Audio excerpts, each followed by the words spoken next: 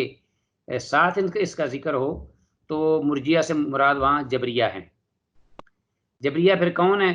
جو ایک دوسرے بالکل گمراہ فرقے قدریہ یعنی جبریہ وہ ہیں جو ایک دوسرے گمراہ فرقے قدریہ کے بالکل اپوزٹ ہیں، متضاد ہیں، باطل نظریات رکھتے ہیں۔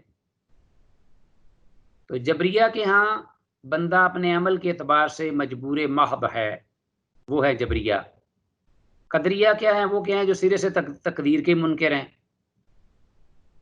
اور وہ کہتے ہیں کہ بندوں کے افعال ان کی اپنی قدرت سے پیدا ہوتے ہیں، اللہ تعالیٰ کی قدرت سے نہیں۔ گویا کہ جبریہ اور قدریہ دونوں ایک دوسرے کے اپوزٹ ہوئے۔ پھر سن لیجئے، جبریہ وہ ہیں جو کہتے ہیں کہ انسان اپنے عمل میں مجبور ہے، اگر کسی نے چوری کی ہے نا تو وہ مجبوراً اس نے کی ہے،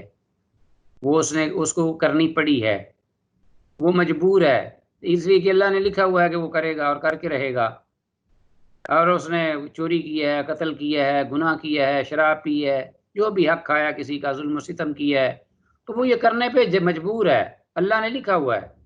اس لیے اس کا کوئی قصور نہیں، نعوذ باللہ۔ اور اس کو چھوڑ دو، اس کو کچھ نہ کہو، آزاد کر دو۔ اور قدریہ کیا ہے؟ وہ کہتے ہیں کہ بالکل اس کے برعکس، وہ کہتے ہیں کہ اللہ انسان کے عمل میں اللہ کا کوئی عمل دخل نہیں، نعوذ باللہ من ذالک، وہ اپنی تقدیر خود بناتا ہے انسان۔ اور یہی بات معتزلہ بھی کہتے ہیں، رافضی بھی کہتے ہیں، بعض تقدیر کے منکر جو ہیں وہ بھی کہتے ہیں۔ تو انشاءاللہ اس طرح آج کے اس درس کی جو انتہا ہے اللہ کے اس نام کے ساتھ پاکیزہ اور دعا کے ساتھ کہ اللہ اس کو جاری و ساری رکھنے میں ہمیں توفیق دے، اور جو کچھ سنا ہے پڑھا ہے اللہ اس پہ اخلاص دے اور اس کو اپنی عملی زندگی میں منطبق کرنے کی توفیق دے۔ السلام علیکم ورحمۃ اللہ وبرکاتہ۔